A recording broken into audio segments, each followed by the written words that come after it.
स्वाभिमान बापाची औलाद आहो आम्ही. आमच्या बापानं आम्हाला स्वाभिमान शिकवला.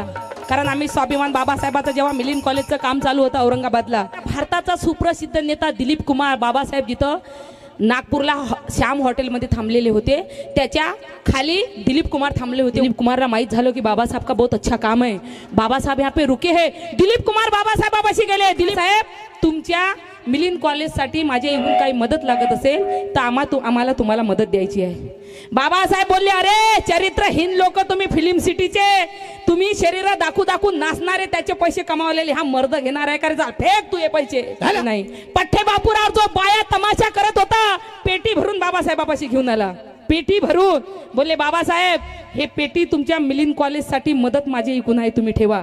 तेव्हा बाबासाहेब बोलले, पट्टे बापूराव, ज्या बाया तू नाचवतो ना त्या मांगा मायराच्या बाया आहे, कोण्या फटा बामनाच्या बाया नाही. आणि त्या बायाची कमाई खाणार हा मर्द दिसून राहिला का रे? हरामखोरा, ही कमाई तुझी घेणार.